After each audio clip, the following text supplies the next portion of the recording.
ang promise ng Missio na times 5 income, times 10 income talagang nangyari.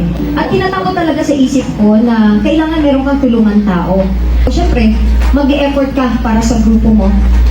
Bigay mo lahat ng best mo.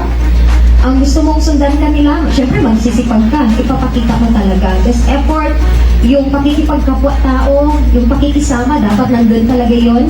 Yung heart mo, yung puso mo, nandyan talaga. Kasi ibibigay ang blessing sa'yo pag handang-handa ka na talaga. Kaya ikaw ngayon nakakaramdam ka na ng mga blessing, ibig sabihin, handang-handa ka na tumanggap, kaya binibigay na yun.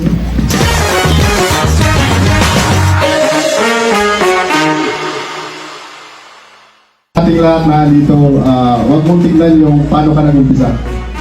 Tignan mo lagi yung future mo, yung tapos na. Ano ba yung future natin? Yung resulta ng apply natin. Kasi time na umataw ka, every time na gumigising ka, everyday, ganado kang umataw, hindi mo napipil yung pagod, hindi mo nararamdaman yung gutom. Kung pinagdadaanan mo yan ngayon, good news, nasa tamang proseso ka.